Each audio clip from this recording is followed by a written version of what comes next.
going to talk about the Robin Hood tax and how that can fund affordable housing. We can end homelessness and stop displacement in San Francisco and the rest of the country. And Coffrey J from Hip Hop for Change did a song for us about the Robin Hood tax.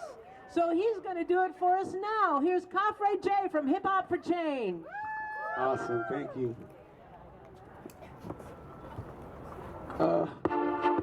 Yeah. All right. This is called the Robin Hood tax, y'all. Cali Nurses Association. Yeah, remember the time when the school system was free? Valuing our education was the way it used to be. But now the beast grows, too big to fail with all our wealth. So the people can't handle welfare to pay for health. We had to bail them out. Pump billions, they traded for junk deals. Playing with our money now that students can't pay for lunch meals. They broke the system but the people will have to pay. But the 1% made all the money since 2008. That's freaking great. Yo, now we can't afford not to tax them. Charging for their financial discretion should be the maximum. Not this buck passing. Not students whose luck is crashing. The gathering of the populace minded have come for action. And I'm gasping for breath with 9 times the fees on my student debts. When banks don't cry like me, they don't sigh, they don't plead. They just ride on the greed. We need a Robin Hood tax. It's time to rise up the streets. Everybody's supposed to pay the way for these people living hard in the streets tonight. You can see them. I'm just trying to get myself by. Cause living off a dime ain't an easy fight. I do it every night. Everybody's supposed to pay the way. Even people making all of this easy cash. So tell me if you think that's cool. Know that in school's time to fight for a Robin Hood tax. Yeah, they make billions for almost paying for nothing. And it cost them barely a fraction. Complaining is just disgusting. This is nothing. We hunting for 0.5% of that money that's being traded while we scratching for rent. We need to invest in low-income families and their safety nets. All the social services, child care for the babies next. Take that money invested in infrastructure instead of risky derivative bubbles that spin a rupture. Been doing this since 1914, it's your thing. Corporations only hating, they aching for more green. The Inclusive Prosperity Act, in fact, a core dream of Keith Ellis and D. Working the House floor, seeing it's right there. So all we gotta do is pass it for the sake of the nation. So that support could be massive. It's nothing drastic. It's just a dip in the pool to help these kids in the streets and keep the students in school. Yo, everybody's supposed to pay the way for those people living hard in the streets tonight. And right there, I'm just trying to get myself by. Cause living off a dime ain't an easy fight. Every night, y'all, everybody's supposed to pay the way. Even people making all of this easy cash. So tell me, do you think that's cool? No, man, it's here. Time to fight for a Robin Hood tax. 40 countries doing it now, 11 more is coming. We got Nobel laureates saying that this is surely something. Got business leaders in support in here like Warren Buffett. Countries like Brazil and Great Britain, they seem to surely love it. Surely doesn't cut that market instability. So that economic growth will be the target of your penalty. That bill will be supported by thousands of our economists. Blow up this freaking message. Time to rile up the populace. There ain't no stopping us, no. Locking up and blocking us, take back our only future. Only y'all can respond to this. It's time to get up, stand up. In the student debt, they took the people's money in no way thinking that you forget.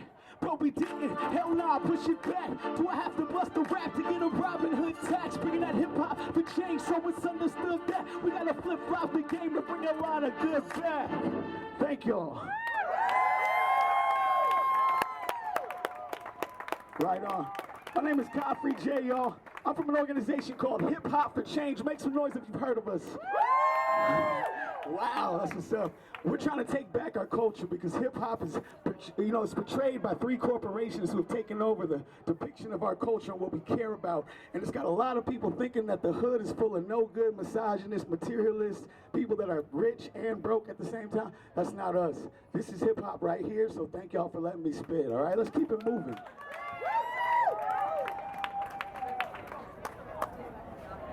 Where's Carolyn at? Where you at, sister? Over here. This is our city hall. Let's take it. Come on. Come there. Our city. Our city. Our city.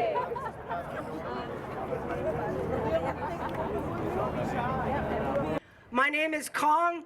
I'm with Jobs with Justice San Francisco. Yeah, let's give us some love. That's right. We're labor and we're community and we're standing together. That's right. So 4 years ago, today, on this day, 1,000 people occupy New York City. They occupied Wall Street, right? They occupied the heart of corporate greed, of speculation that was ruining the country. And those people were the 99%, right? And they're taking back the country from the 1%. So 4 years later, we're all here, right? We're all here and we're taking back the city, right? Who's ready to take back the city? Hey, nurses, are you ready to take back the city? That's right. Teachers, are you ready to take back the city? Hey, tenants, are you ready to take back the city? Working class people in San Francisco, are you ready to take back this city? That's right. This morning at 7 a.m., and here I am still, we protested the billionaire tech investor Ron Conway. You guys know Ron Conway? And we told him we had enough of inequality. We had enough of the rising rents. We had enough of the tech and the real estate 1%ers running the city for their profit and at our cost. So what I'm here to say is they got paid to play politics up here in City Hall. But what we got is people power politics. And we are powerful. So I want to bring up Andy Blue from the Plaza 16. And we are powerful, and we have victories that he's going to tell you about. So Andy. Thank you, everybody. Happy birthday, Occupy. And let's pass the Robin Hood tax. Carolyn asked me to speak just for a couple moments today to highlight some of the amazing things that are happening in San Francisco, the little victories we're having, the big victories that we're having. There really is a turning of the tide, and we can feel it. This is part of it today. Give yourselves that round of a hand for being here today. We are going to take our city back. Our city is not for sale. About a couple of years ago, some groups in the Mission got together and they fought off this big billion-dollar corporate retailer called Jack Spade. They were trying to skirt our laws, our formula retail laws, and they almost did it, but the community pushed back, and it was this tiny little pushback against what felt like this enormous gentrification that was happening in the Mission. And shortly after that, the Plaza 16 Coalition formed in the Mission, the largest market rate development, the largest luxury development in Mission District history, was announced to be put up at 16th and Mission at the BART station there. The community said the gentrification in our city, the gentrification in our neighborhood was insane. It had to be stopped. We had to draw a line in the sand. A few of us met around a table. I think I was at the second meeting for the Plaza 16 Coalition. Now our coalition has grown to over 100 organizations, community organizations, labor organizations, arts and cultural institutions, merchants organizations, and small merchants. And we have become part of a larger movement in the Mission District, along with our Mission No Eviction and Calle 24 Latino Cultural District.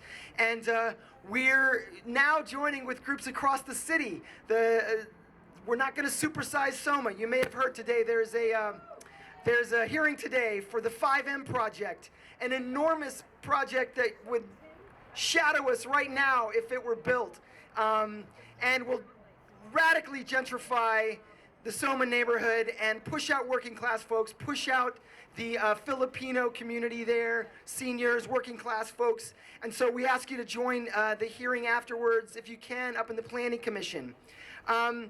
Also, a couple years ago, you saw the Google bus protests. It became an international and national media. We brought attention to it from across the country and across the world, and now it led to a lawsuit to push back against that. Eviction Free San Francisco, founded about 3 years ago, and they have won against evictions. They have saved Patricia Kerman's home. I saw Patricia here. Wave your hand, Patricia. Her home was saved. The tenants at 812 Guerrero and Benito. Benito, you here today with your drum? No, but we know Benito's home was saved as well. The Community Land Trust has worked with community activists to get small site acquisition funds and has saved homes, multiple homes in the Mission District. Just last week, if you were here, these steps were covered with hundreds of folks. We went into City Hall and we demanded that the Planning Commission plan for people, not for profits, plan for us and our communities, not for the greed of developers. We also demanded that the Board of Supervisors pass stronger eviction protections. There was a fantastic package of eviction protections proposed by Jane Kim. It was stalled in committee, but the people showed up en masse at the hearing last week, and now it's moved on to the board for a full vote. We need you at the Board of Supervisors next week to get these very important eviction protections passed. There are actually way too many victories here for me to list. The fact is, we're turning the tide. The people are going to take the city back. Our city is not for sale, and we just need to keep joining our voices together to make our voices even louder, even harder for the leaders in City Hall to ignore. Thank you all for coming today. Let's take our city back. Our city is not for sale. Our city is not for sale. Our city is not for sale. Our city is not for sale. Thank you, everybody. Thank you, Andy. So you know what? In the mission, right? I was standing at 16th and Mission, and I was looking at the Burger King there. And you know what I found out? Is that a worker at that Burger King would have to work 5.5 minimum wage jobs in order to afford a place right there in the Mission. 5.5 jobs? You know, that's impossible, right? But it's not just fast food workers, it's not just janitors, it's not just the people who clean and guard our city that are suffering. It's also everyday people like teachers who are caring for our community. So next I want to bring up Tim Kelly. He's the president of AFT 2121 and the Community College of San Francisco Teachers.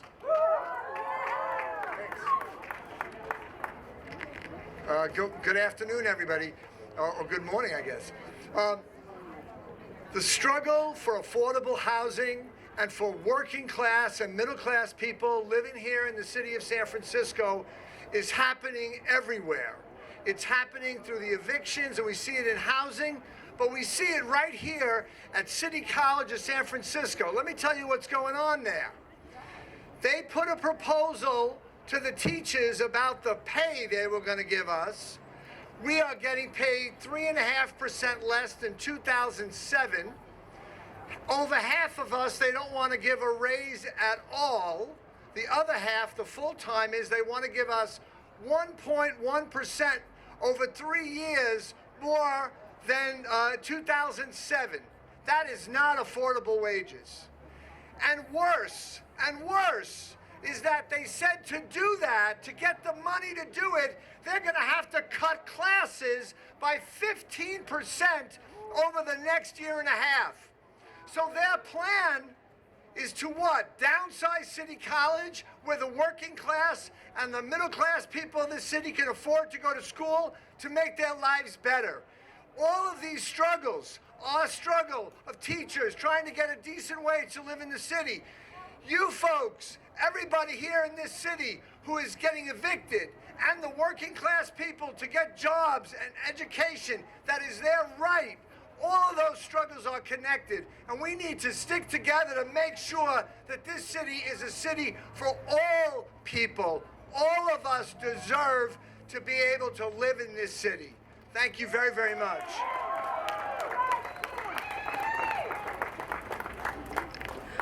All right, next I'm going to bring up Katie Romer. She's a nurse at Kaiser. She's also on the board of directors of California Nurses Association. And let's give her some love, because, you know, we know nurses all day, every day. They're out there, they're providing care for people. And they know more than anybody that our city is sick and that our people need care. So this is somebody from the front lines, Katie Romer. Hi, my name is Katie Romer, and I've been a registered nurse for 20 years. I became a nurse to care for people at their most vulnerable moments, to support them in their struggle to back to full health and strength. As any nurse will tell you, housing is a huge component of being healthy and having healthy communities. The lack of affordable housing and displacement in our cities has a terrible impact on the health and well-being of individuals in our communities, increasing stresses of mental-related illness and cardiovascular disease, and often forcing working people to move away from neighborhoods with healthy housing, healthy food, and healthy environments. The lack of access to affordable housing rips apart the fabric of our communities, resulting in disruption in access to medical care and important support networks. San Francisco has some of the highest rents in the country, and there are close to 2,000 homeless families and nearly 3,500 homeless children. According to the 2013 Homeless Count survey, 35% of homeless people are evicted before they become homeless. And in February of 2015, there were 2,120 eviction notices filed with the San Francisco Rent Board. Based on the present trend, it appears that the rate of evictions will increase to more than 2,500 by February of 2016. This will dramatically increase homelessness, displacement, and gentrification in our city. San Francisco needs a robust plan to provide affordable and safe housing for the people who make this city a community. While rents continue to rise steeply, people are being evicted to make way for tourist rentals or the highest bidder. The average cost of a one-bedroom in San Francisco is more than $3,500, which puts rent at 66% of the average teacher's salary of $5,800 per month. There are more than 7,000 units advertised on Airbnb or VRBO. Our nurses, teachers, and firefighters can no longer live in San Francisco. Hospitals and schools can't fill their openings because average workers can't afford to live in this city. Housing developers are focused on increasing income for themselves, and our city planners have colluded to approve building and luxury apartments over affordable housing. With current policies and politics, San Francisco risks becoming a rich enclave in which working people live outside of the city and come into the city to service the wealthy. I am bringing up my children in the Bay Area in large part because I want them to experience the rich diversity of people who live here. We must come together to protect this diversity so that our communities represent all of us, including workers who do not make six-figure incomes, people of color, mothers, children, and the elderly. Because this is what makes us rich, not luxury apartments that generate money for the 1%, exacerbate the growing inequality that risks our democracy. This city needs a major increase in capital spending to build affordable housing, subsidize housing for the homeless, and mental health services for those that need it. We need the Robin Hood tax, which will raise $300 billion a year to provide the funding for these needed services for all communities in this country. A Robin Hood tax that presidential candidate Bernie Sanders is sponsoring in the Senate and Keith Ellison is sponsoring in the House. The banks and hedge funds need to pay their fair share. The Robin Hood tax is a 0.5% tax on Wall Street, could generate $300 billion a year for housing, healthcare, education, and more. We must end homelessness, stop displacement, and fund affordable housing with the Robin Hood tax. Next special guest, we have Supervisor Jane Kim. She is the champion of Eviction Protection 2.0, and that made it out of committee. It's going before the full board, and I can tell you this is so key. Jane Kim's bill would close these loopholes in the law, and it could stop thousands of evictions. All right, so give it up for Supervisor Kim. Thank you. Well, first of all, I have to give it up to the community because this ordinance came directly from tenants who are experiencing the mass evictions that are happening across San Francisco. So let's give it up for all the tenants who courageously are telling their stories, that are fighting their evictions despite the anxiety and stress that is causing them as they come home every single night, and are helping us close the loopholes to make sure that we are protecting our families and our seniors here in San Francisco. So when we introduced the legislation, I really didn't know how it was going to go. We weren't able to get support for more than 5 members of the board. But I have to say, because of the amazing turnout of our tenants and our residents at the Land Use Committee over the last 2 months, but also the stories that have been demonstrated in the media of these low-fault evictions, of people getting eviction notices because they're hanging laundry at their window, because they're leaving baby strollers in the hallways. because they're leaving their bikes in the lobby because they painted their bedroom walls. All of these stories are coming out and are helping to shift members of the board. Even when we don't have the majority, the people have the power to influence legislation here at City Hall. So thank you to the community and our city for doing that.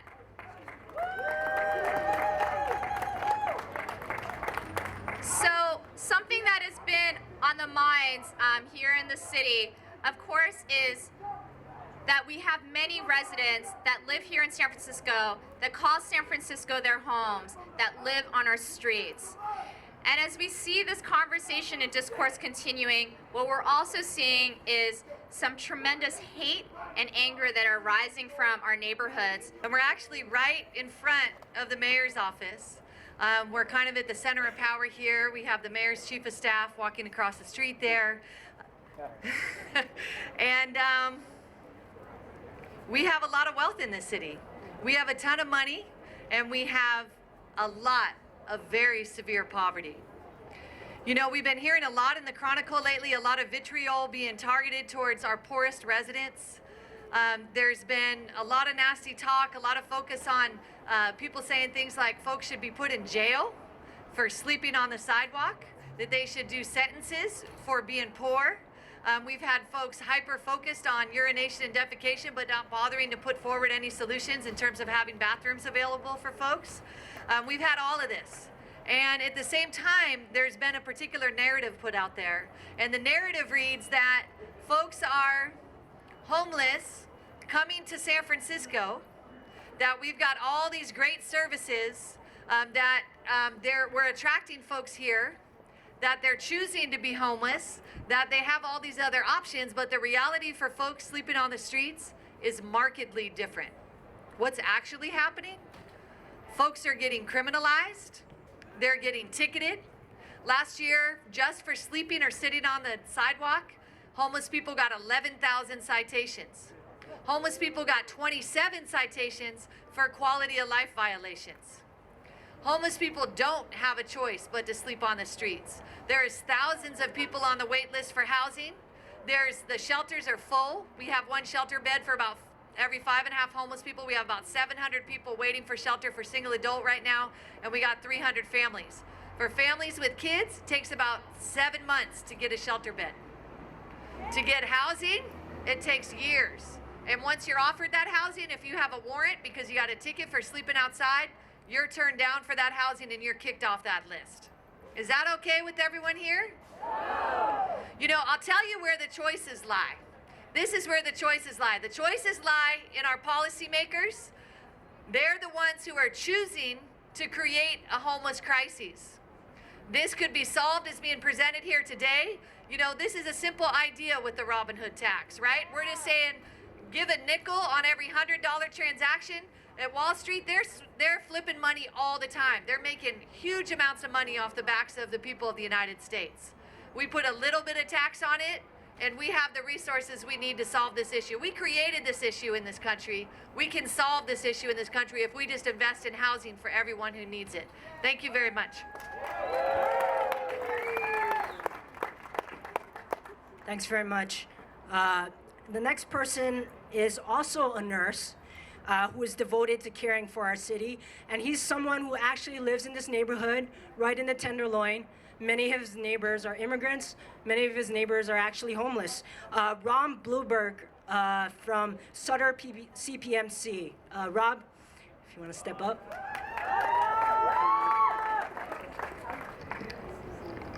Thank you very much. Leading up to today's events, I was concerned and frankly nervous of what I would and should say. I'm really shy. I knew as soon as I was approached and asked that I would share some words that I not only wanted to, but I had to, because I do live in this neighborhood. I live in the deep Tenderloin, about 4 blocks in that direction. What do I put into words that are relevant to the topic of homelessness and displacement in our city? I've never known what it's like to live without a home. I've never known the fear and vulnerability of spending the first night on the street with no protection, no comfort, not enough in my pocket to rent a room, any place, to protect myself and my few things. Who am I to speak to such an experience? A friend of mine I was speaking to last night said, "Why are you doing this? Why are you here? Why are you here?" As a Tenderloin resident and a neighbor, I just decided that it was something that I must do. Why am I here? That's a loaded question, but one I feel comfortable and emboldened to answer. I'm here because I am a nurse. I not only am a nurse at work, but I live as such. It's not only what I am, but who I am to my core. As a nurse, I not only deliver care to people who need it in my hospital, but I believe deep in my soul that all human beings deserve dignity and respect, no matter where in their struggles I may find them. As a nurse, thank you. As a nurse, I look to data to point to areas and subjects of greatest need.